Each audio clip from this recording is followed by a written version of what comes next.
كل اللي شايفة الست اللي معاها راجل هي اوفر سعادة وشهيصة وصرف وانطلاق وشايل مسؤوليتها وشد حيلها ورافع وساندها والحاجات دي كلها.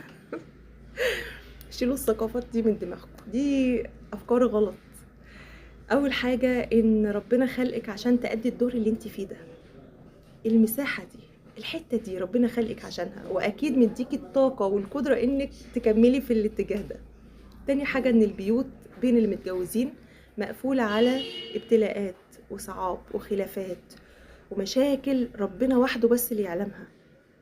تالت حاجة بقى ان الراجل مش محور الكون واوفر السعادة وسبب الانطلاقة والشهيصة اللي الواحدة فيها. احيانا ربنا بيكون بعد عنك علاقة سامة وراجل مؤذي، وهي حتى ما عندهاش رفاهية انها تبعد عن الاذى ده، فعايشة بمسؤولية ولادها ومسؤوليته وشايلة